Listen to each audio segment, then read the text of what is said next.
Nói chung thì, mình không có nói ra, nhưng mà trong xóm họ biết là do có nhiều khi là vì công việc của mình làm, từ khi lúc trước mới, về dưới phường này, mới về địa phương này á là tham gia những hoạt động ở phường này, tham gia hoạt động ở phường này.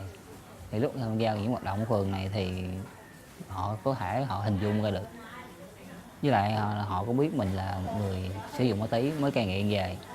Thì họ biết là người sử dụng ma túy là họ thường bị bệnh này nọ, gây mình sức khỏe mình ốm yếu nữa thì họ có thể là biết được. Nói chung là những cái mình hãy hiểu cái tâm lý của người ở trên trung tâm về.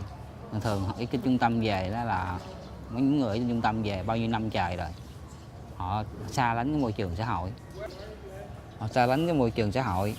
Rồi khi mà họ về xã hội á, cái mà họ giống như họ lao vào chơi, họ không có kiểm soát được. Nhiều khi thứ nhất, thứ hai là một phần nữa là do về nhiều bạn không có nghề nghiệp ở không.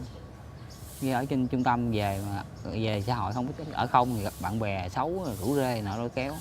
Thì mình lúc trước ở trên trung tâm về mình sẽ có những bạn trên trung tâm về mình biết bạn đó mình về mình sẽ tập hợp thành một cái nhóm nhỏ. Nhóm nhỏ thì mình sinh hoạt chung.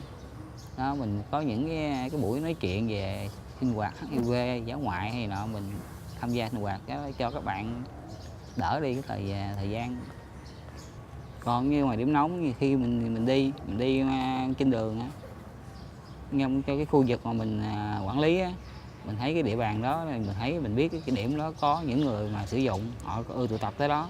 Đó thì mình tới đó mình tới cái chỗ đó mình ngồi chơi. Mình ngồi chơi rồi mình mới gặp những người đó, mình bắt đầu mình dùng cái kỹ năng mình làm quen. Kỹ năng làm quen.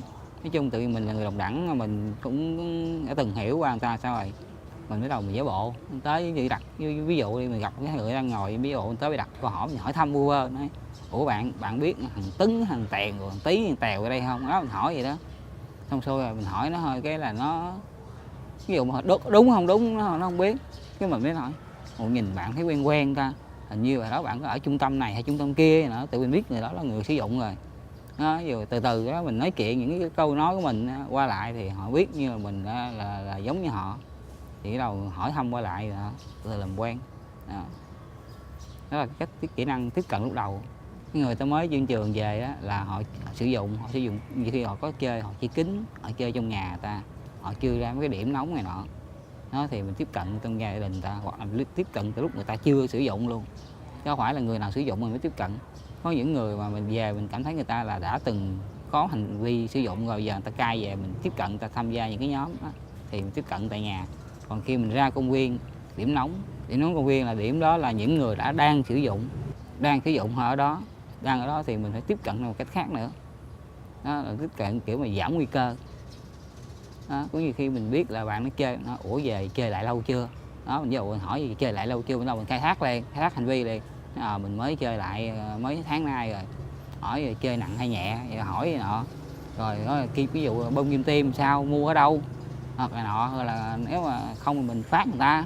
Tại vì công việc của mình có mà. Nếu thôi vậy nếu mà bạn chơi đó, mình sẽ nói là chơi cho người ta chơi chung bị gì để cho người ta biết để có thể là mình dắt đi xét nghiệm. Còn không rồi mình phát bơm kim tiêm sạch cho người ta chơi. Đó. Nói chung là mấy người mà sử dụng ma túy là ít người có điện thoại lắm. Như mình cho người ta thì khi người ta cũng cái mạng người ta còn giữ lên thân ít dữ lắm. Khi mình biết những cái điểm đó, họ tới đó chơi, biết cái điểm đó họ tới đó chơi thì mình tới đó thường, hoặc là tới đó mình sẽ đặt một cái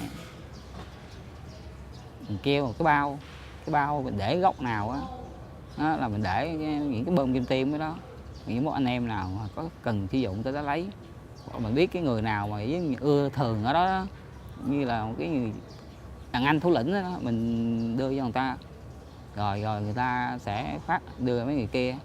Nhiều khi mấy người thủ lĩnh người ta ở đó, trong không lúc của mình không có đó mà người ta ở đó, có những người nào mới tới người ta biết, ta giới thiệu lại cho mình. Cái đó cũng là cái công cụ của mình luôn.